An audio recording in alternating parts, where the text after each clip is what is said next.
हम हिंदुओं की आस्था का मजाक उड़ाने वाले नए ट्रेंड की बात करेंगे। पिछले कुछ दिनों से हिंदू धर्म की मान्यताओं के अपमान और देवी देवताओं का मजाक उड़ाने वाली खबरें आई हैं, जिसने देश के हिंदू समाज को आहत कर दिया है।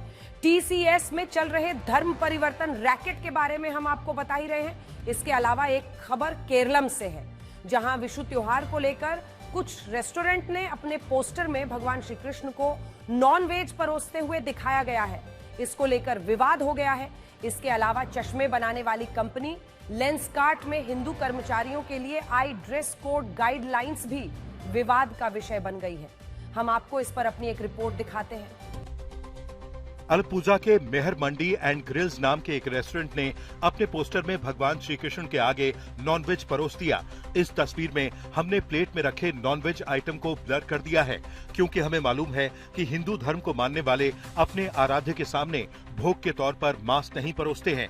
और अगर कोई इस तरह की हरकतें करता है या इस तरह की तस्वीरें छपवाता है तो इससे उनकी भावनाएं आहत होती हैं। इस तस्वीर में श्री कृष्ण का बाल रूप दिखाया गया है। उनके बगल में एक छोटी सी मटकी है जिसमें माखन है। उनके सामने केले के पत्ते पर नॉनवेज परोसा गया है। इस पोस्टर को बनाने वाले ने ये दिखाया है कि अपेन भोग में नॉनवेज को देखकर श्री कृष्ण खुश हो रहे हैं।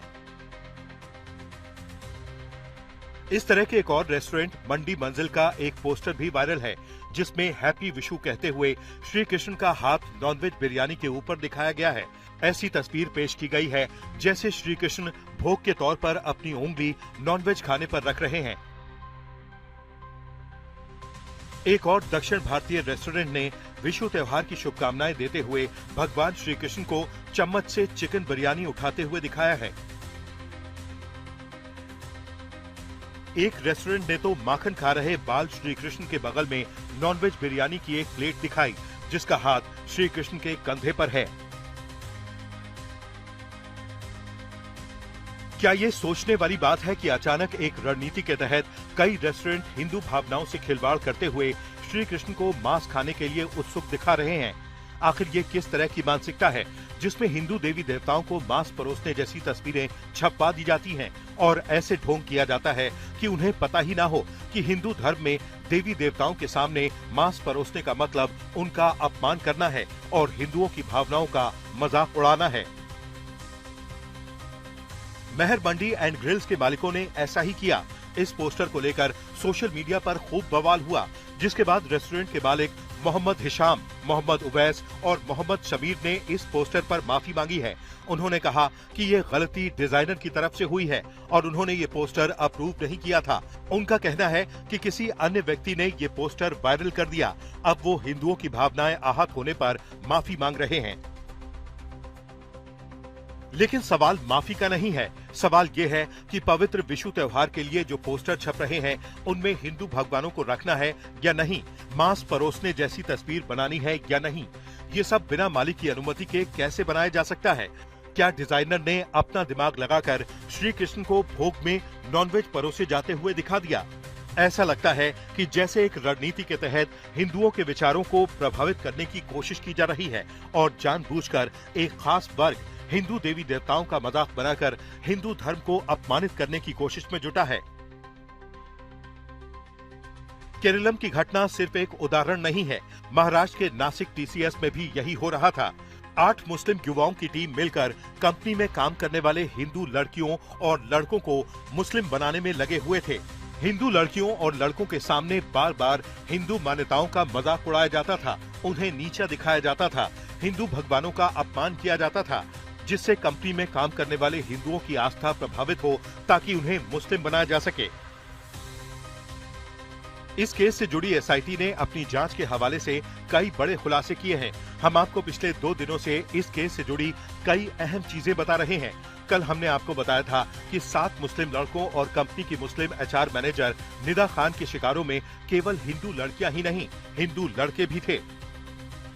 हमने आपको बताया था कि हिंदू पीड़ित लड़के ने एक आरोप लगाया था कि उसे ईद के मौके पर एक आरोपी अपने घर ले गया, जहां उसे मुस्लिम टोपी पहनाई गई और फिर नमाज पढ़ने के लिए कहा गया। इस दौरान उसका वीडियो भी बनाया गया। आज हमारे पास वो वीडियो भी आ गया है जिसमें मुस्लिम आरोपी तौसीफ अतर हिंदू पीड़ित को जबरन टोपी पहनाते हुए दिखाई दे रहा है। हिंदू लड़का भी मजबूरी में ये टोपी पहन रहा है क्योंकि आरोपी उसका मैनेजर था। आरोप है कि इसके बाद पीड़ित को जबरन नमाज पढ़ने के लिए भी मजबूर किया गया और इस वीडियो को बाद में उस ग्रुप पे डाला गया जिसमें निदा खान और अन्य आरोपी भी मेंबर थे। इस मामले में पुरुष आरोपियों को पुलिस ने गिरफ्तार कर लिया है, लेकिन टीसीएस नासिक की एचआर मैनेजर निदा खान अब तक फरार है। निदा खान की ओर से स्थानीय अदालत में अग्रिम जमानत की याचिका डाली गई है। इसमें निदा खान ने गर्भवती होने का हवाला देते हुए अग्रिम जमानत देने की अपील की है। निदा खान पर लड़कियों की शिकायतें न सुनने और मुस्लिम लड़कों को बचाने के आरोप हैं। इस केस को लेकर महाराष्ट्र के मुख्यमंत्री देवेंद्र फडणवीस भी भड़के हुए हैं। उनका कहना है कि ये गंभीर मामला है और एक तरह का कॉरपोरेट जिहाद है जिसमें हिंदुओं को मुसलमान बनाने की साजिश की जा रही है।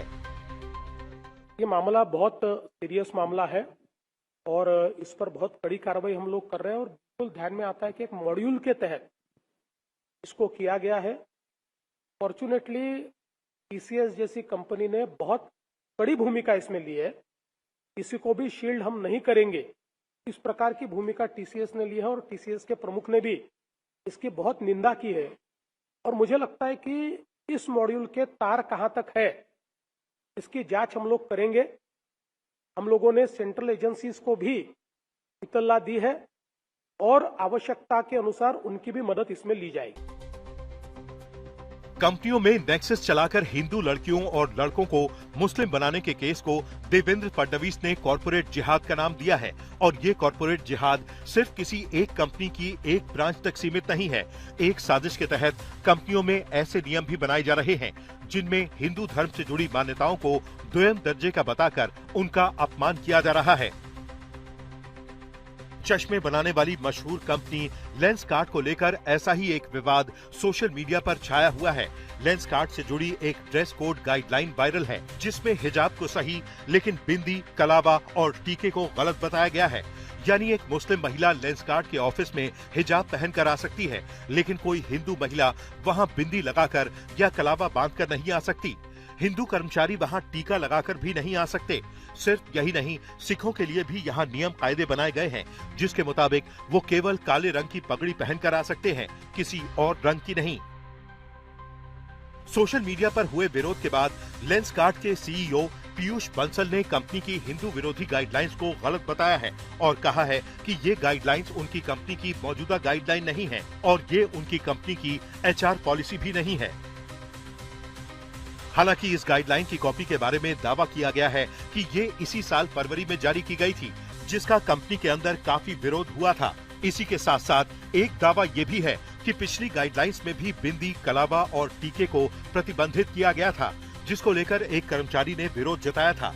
कंपनी ने नियम बदलने के बजाय उस कर्मचारी को ही कंपनी से निकाल दिया था।